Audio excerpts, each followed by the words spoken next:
What's up? I'm Keith Kelfis. So have you ever felt trapped in your landscaping business where you're like in handcuffs and you're starting to get anxiety, thinking thoughts like, if I could only get out of the field? You see and hear these videos or guys talking about getting out of the field, and you think that's going to give you freedom and make you feel better, but that's what I'm going to talk about here, because I've been out of the field in my business for about 8 weeks now. I've only worked on a couple job sites for a couple hours.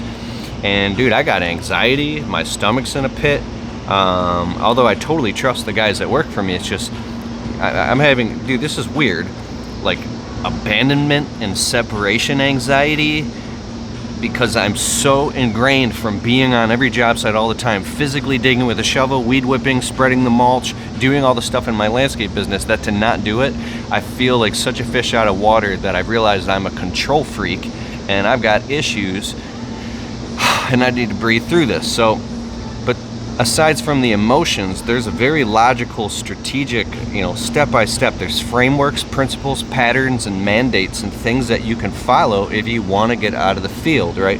First of all, I don't suggest it unless you've got your numbers and profit margins dialed in and the business is making money and you understand that you're going to have to raise your prices and lose some clients and reconfigure your business, maybe even press the reset button on it and plan this thing in advance. If you want to get out of the field, maybe you would start running your business as if you weren't in the field and projecting in your mind and into also your quoting, what would the business look like if you weren't in it? This is a transitionary period. You don't just jump out of like the frying pan into the fire. You don't just go cold turkey, or just, you can and learn on the fly. I'm not that type of guy, right? But basically it's very loud. I'm in Nashville, Tennessee right now, getting ready to, this is my notes for my presentation. I'm speaking at the huge convention tomorrow. If you want to learn more about live events or that I do presentations at and that I speak at around the country, because most of the time I'm just in Michigan running my landscaping business. But when I do travel, go to keithkelfis.com/events to see where I'll be next, and maybe we can meet up.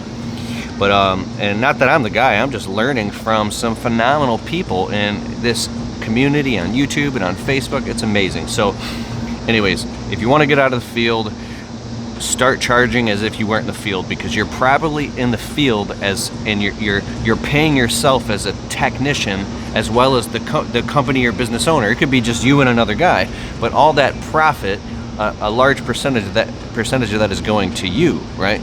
Well, when you're not in the field and you replace yourself with a foreman or a crew leader, then they're getting that pay. Well, your pay goes way down. Now you got to find out how to replace that income. You can, raise prices, you can lower costs, or you can expand a little, you can take on more work. So what's going to happen is, if you're living already hand to mouth or paycheck to paycheck in your business, getting out of the field isn't really a smart idea yet at all. What I think is maybe save up some money to create some bandwidth and give yourself some runway. It could be maybe 90 days of payroll for a new tech leader. Get it saved. What is 90 days? Let's say it's let's say $10,000 in a bank account. Save it up, Bill, and then pull the trigger and hire someone, because you're messing with people's livelihoods. Or you could take your right hand man, the guy who works for you, and get him out remove yourself just on Mondays, right? That's what I started to do. I would be like, you know what? Mondays I'll have guys go out without me. Then you can transition it to Mondays and Tuesdays. If it doesn't work, go back to Mondays, and Mondays, Tuesdays, and Wednesdays. And then you make mandates for yourself. That's it. Next year, I'm only going to be on the field 4 days or 3 days, however fast you want to do it. But I learned that what happens is, you say you're only going to be able to field 3 or 4 days, you get sucked in, and then boom, you're working 6-7 days again. There's no escaping it, because when you're in it, it's like an addiction, right? When you're in it, it becomes like an addiction, and because you're doing it, you believe you have to be there. And that's where I realized that I'm a control freak. Like, I literally showed up to the landscaping job my guys were doing the other day, and I saw they were trimming an ornamental tree, but they left some dangly branches. I posted this on my YouTube channel and on Instagram at Keith Kelfis. I went up, those things in the trees are so loud. Wow. What are they? Let me know in the comments. I'm in Tennessee. So, but these two dangly branches, I'm like, why didn't my guys trim them?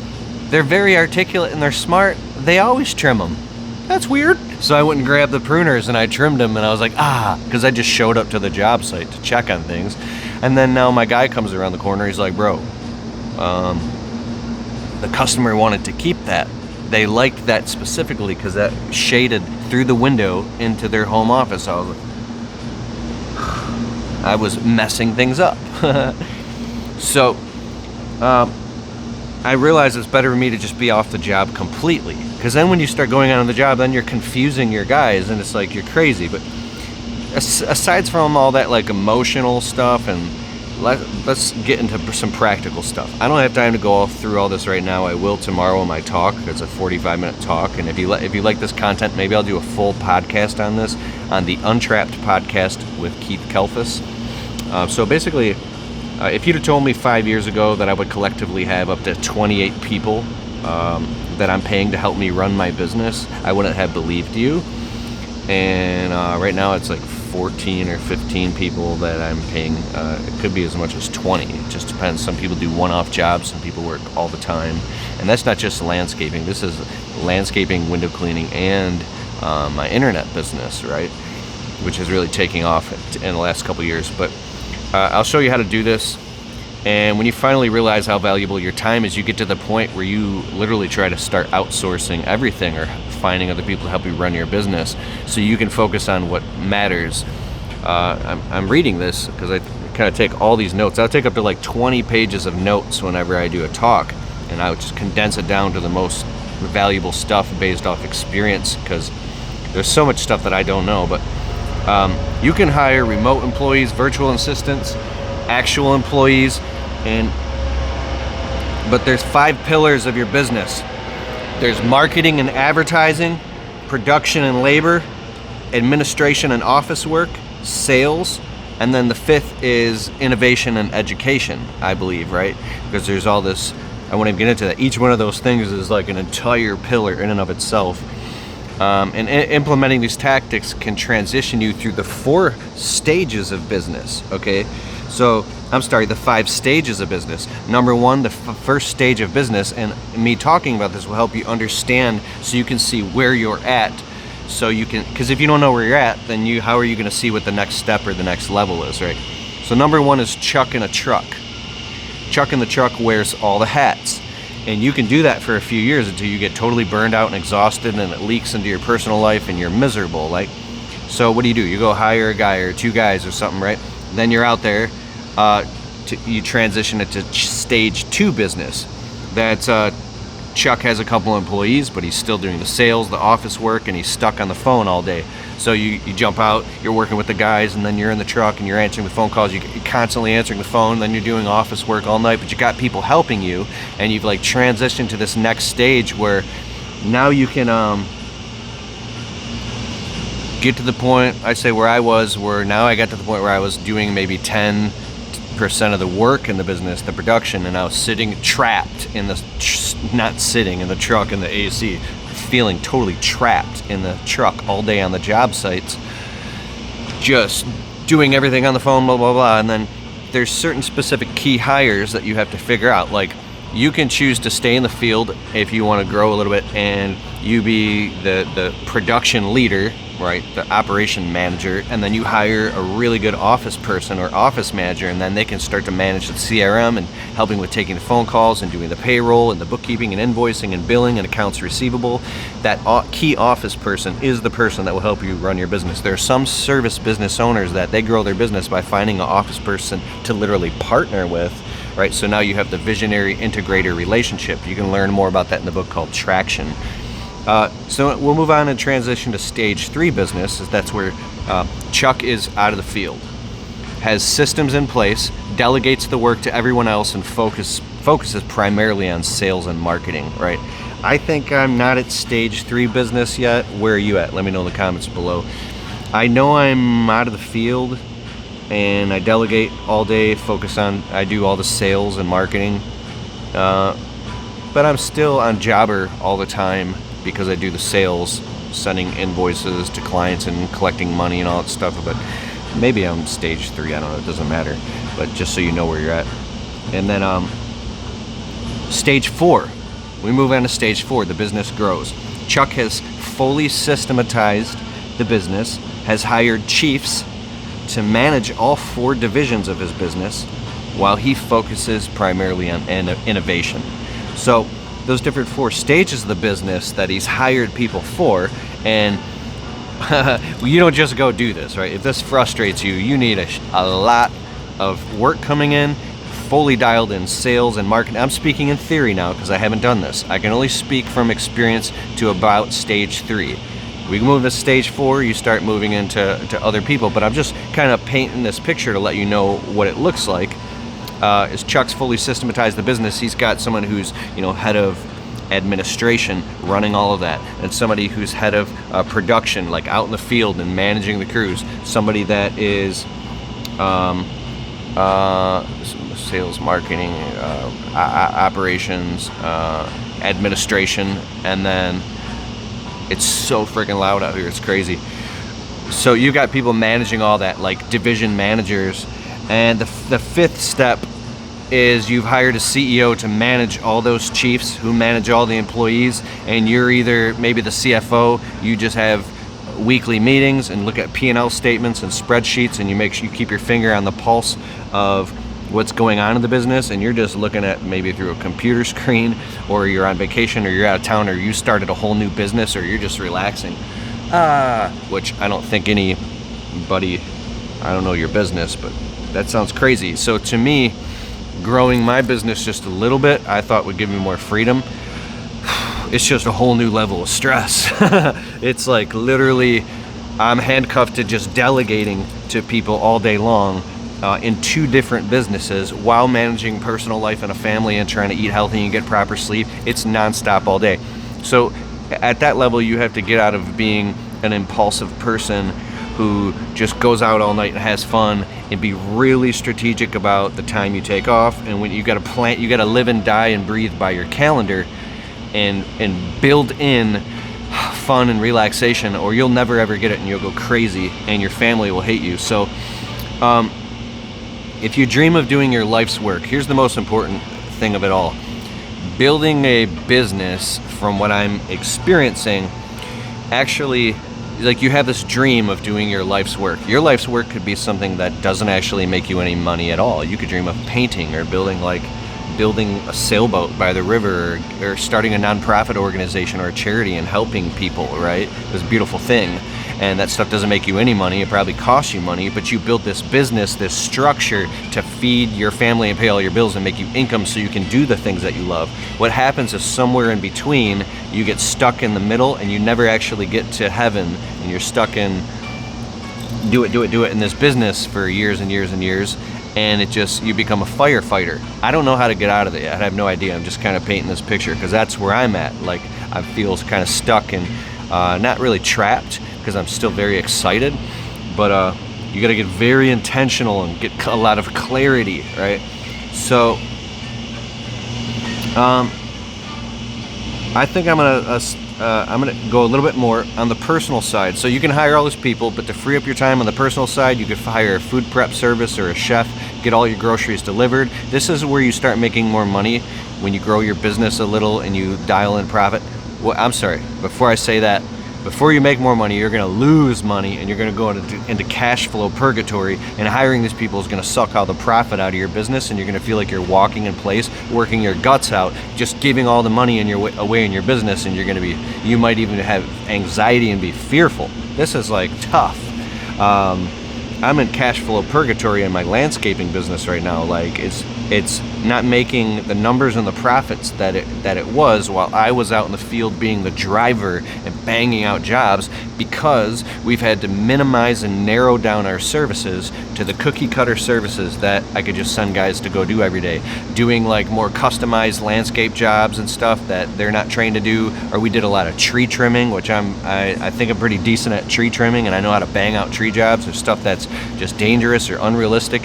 If you're gonna grow your business a little bit and you're sending guys to do all these different crazy custom services all the time, it's going to be a nightmare. You're going to constantly be having to hop in the truck and run out in the field to put out fires. So simplify to multiply is what I'm learning here. But you can start hiring somebody to cut your own lawn. It's funny, right? An electrician, handyman, a cleaning person to clean your home. Like we literally have a cleaning lady who cleans our house now for months and months and months. Like 7 months now she's been coming, like on Thursdays. And it's really eased tension between my wife and I. Of course, I cook and clean and do laundry and dishes and put them away and take out the trash and scoop the cat litter and clean. But there's so much of it to do every day that when you get to the point where you don't have time and you realize that your time is worth $100 or $200 or $300 an hour, and you could spend that same 1 to 2 hours instead of grocery shopping or cleaning your house, getting on the phone and closing a $10,000 deal with a client, or closing an HOA, or closing even a $500 little job with a client to feed your guys and feed your business. You actually don't have a choice. You can't be going out and cleaning your house every single day. Like, of course, just because you're an entrepreneur does not absolve you from doing household duties or respecting your wife. I'm serious. Or saying, well, I'm an entrepreneur, I don't do housework and stuff. Like, I learned a lot of hard lessons in my marriage along the way by getting so busy in my business that, because then once you start, here's that transition, when you start to make money, now money becomes a tool that you can throw at problems. Something breaks, buy a new one. Go get that thing fixed. Oh, got a problem? Hire someone. Let's fix it. We don't have an electrical socket right here on the wall? Call the electrician. Get it done. We need this. We ran out of mulch and we need more. Well, obviously you would charge a client for that, but what I mean is you throw money at problems, right? And the money becomes the tool. But throwing money at problems can be a bad habit to the point where you start trying to, it can actually hurt your personal life and hurt your friendships, because now you instead of spending real quality time with people that you love, you're just throwing money at problems. Send them a gift card, do this, do that, and send her flowers, blah, blah, blah, blah, blah. And you realize that like the whack-a-mole game, this thing's popping up in different places and you want to hit it and it pops over here and you hit it and you get so good at hitting it, and then you realize money allows you to just throw cash at it. Like when you get out of the tactical stuff, is fine to get away from, but when I'm talking about tactile with people, right, nothing can replace, how do you spell love? T-I-M-E. That's how you spell love. So I just want to go real quick. You can hire people to remote employees to build your website, do social media posts, postcards, flyers, door hangers, business cards, setting up and running Facebook ads, YouTube ads, Instagram ads. I have people that do all that stuff and help me do that in my business that are all experts at that stuff, because data analyst, accountant, bookkeeper, content curator, event manager, copywriter, proposal creators, your attorney, your bookkeeper, people to write blogs for your business. So the reciprocal of that is you trying to do all of that yourself. So if you ever heard the saying, if you want something right, you got to do it yourself, that's wrong, right? Because it's not scalable, because your ratio as being a human being in a physical linear body in linear time isn't quantum. Well, you're a quantum being, but you're stuck in linear time, so you can't just move your nose and be 20 places at once. Like you're bound.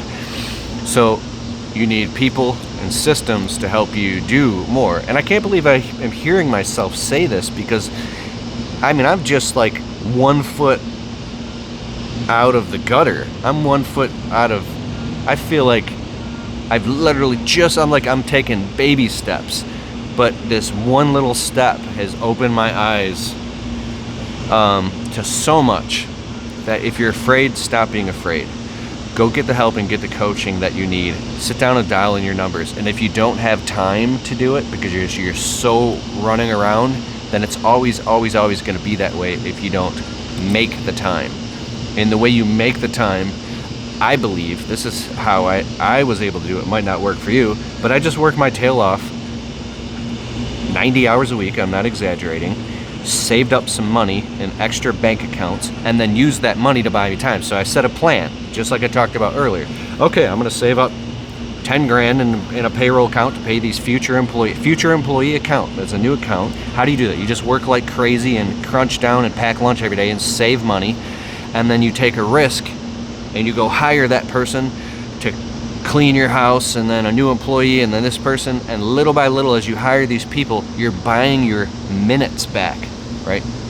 You're buying actual minutes back. And then you take those minutes that you have a little bit of free time, like you could start up, you just hire another employee in your business, and now he could do all the weed whipping and blowing and edging to give you a breath so you can sit in the truck and close bigger deals or more deals, or to work on your marketing, right? So little by little by little, you're like crossing this chasm by working your guts out. Oh my God, is that truck hitting those cars? That was close. So little by little by little, you're crossing this chasm, like one protocol at a time. And it's just, I don't see any freedom in this. I watched this video on YouTube of this guy asking millionaires what they did for a living, and there's this guy on a boat. He's off the coast of Florida in his small, like it's a little yacht, but it's like, you know, $1 million boat.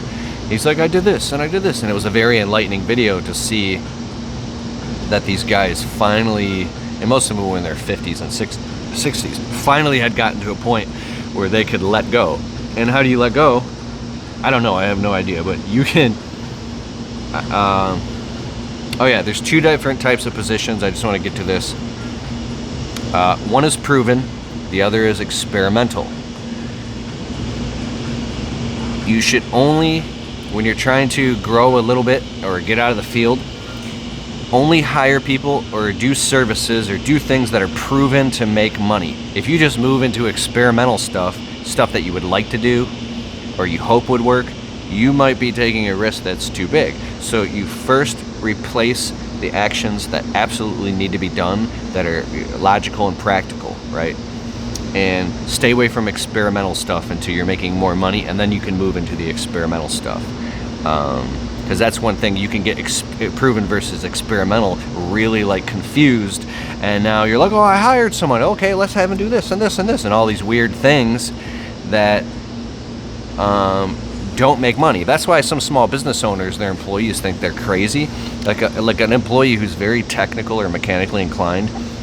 If you're like me, there's times when I've had broken down equipment all over the place, and I was so busy I didn't have time to fix it. I didn't even have time to drop the stuff off to fix it. I'm just admitting this. And I literally just bought new shit. And I have an employee who's very mechanically inclined think I'm not, what are you doing, Kelfus? You got all this broken down stuff. Why don't you fix all of this stuff? Oh my God, look at all this. Oh my God, can I have it? Like, oh my, and they don't understand because they're looking at you right now saying, why don't you do all this? It was like, if I went and did all this, then you wouldn't have a job. The schedule wouldn't be full. I wouldn't be with my wife on date night. I wouldn't get any sleep because you're already so stretched for time that you can't make more time. Well, what do you mean I just do it on Mondays? Okay, if you're that type of person, you do it, right? But Parkinson's law says the more space you have, the more things you're gonna fit into that space and keep cramming more and more and more and more to win until infinity or until you say stop. So if you're fortunate enough to have an employee who's very mechanically inclined, you could be like, okay, on Mondays from now on, I'm not scheduling anything for you but Mondays, and I'll pay you extra, and you can fix all of the stuff, and I'll pay you very well, and you can do you're my new maintenance guy. Cool? Here's the next transition. I hope you're still watching this video. If you're still watching the video, put in the comments, what up, doe? It's WADUPDOE. The next transition is where this is it. Your new word becomes no. I'm not doing that. Even if you know how to do it, you don't get into things because you know things take much longer than they appear on the surface, and you keep your hands off of it. You keep your hands clean, and you focus on the most important tasks that drive the profit drivers into the business and what keep all the plates spinning, right?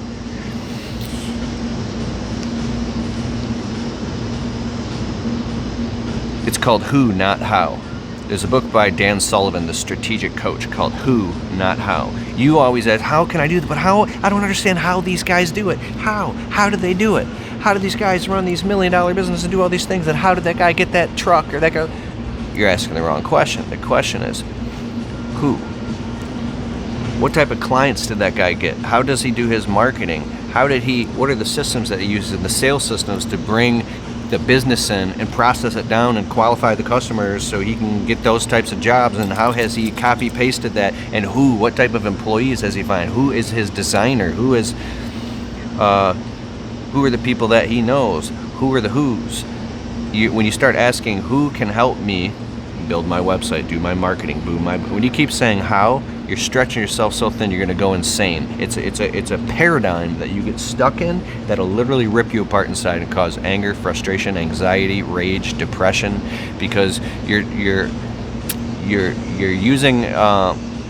asking the wrong questions. I did this for so long. I wasted so much time banging my head against the wall, and I would get on the phone because of my YouTube channel, 122,000 subscribers, even back in the day.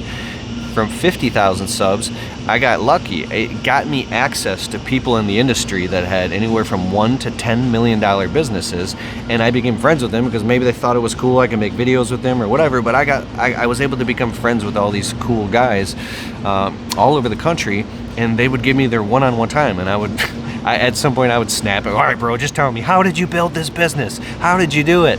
And the answers that they gave me sound like riddles to me. And I was like, because I don't even have a multi-million-dollar business yet, right? I know I'm going to, right? Because now I'm starting to get this stuff. But they ask different questions. What type of questions are you asking? Who can help me do this? Is the money going to be there to support it? Because if the money isn't going to be there to support, that's the next question. Well, how am I going to hire these employees or these people because you do the math and you're like, if I hired them, I wouldn't make any money. Okay, you got to raise your prices. If you raise your prices, then you lose customers. If you lose customers, then you're going to dial in your sales and marketing. Maybe you have to add or subtract services. Like, if you feel like you're stuck and it's impossible to get out of the field, going back to that, getting out of the field, go look at the thousands and thousands and thousands of people who have figured it out. There's a hell of a lot of people that are a lot dumber than you who have figured it out. You can't deny that. How did they do it? Oh, not how did they do it. Who? Ask them who. Read the book Who Not How by Dan Sullivan, strategic coach on audible.com, and I'll put a bunch of links below this video.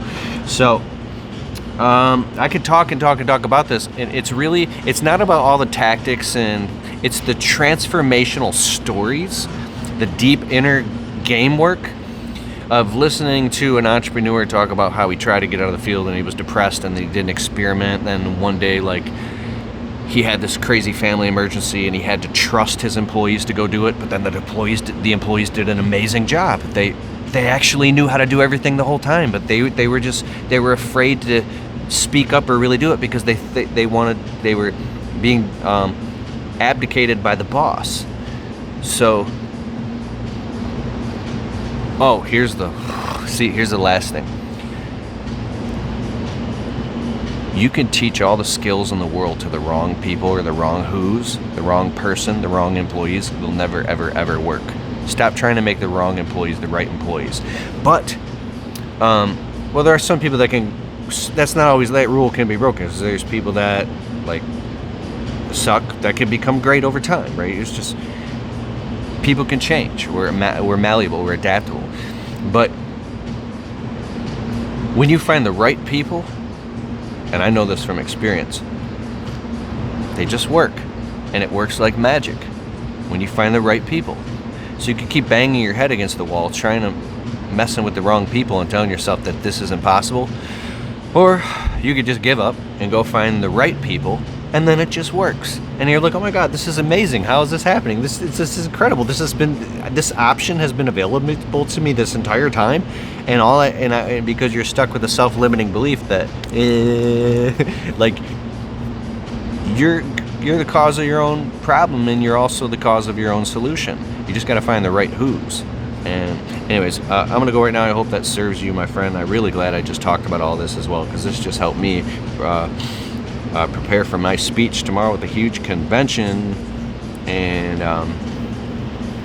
go to keithkelfis.com to learn more. Subscribe to my YouTube channel if you haven't already. Hit the thumbs up button. Let me know in the comments below. And you can also listen to these episodes on my podcast, the Untrapped Podcast with Keith Kelfis.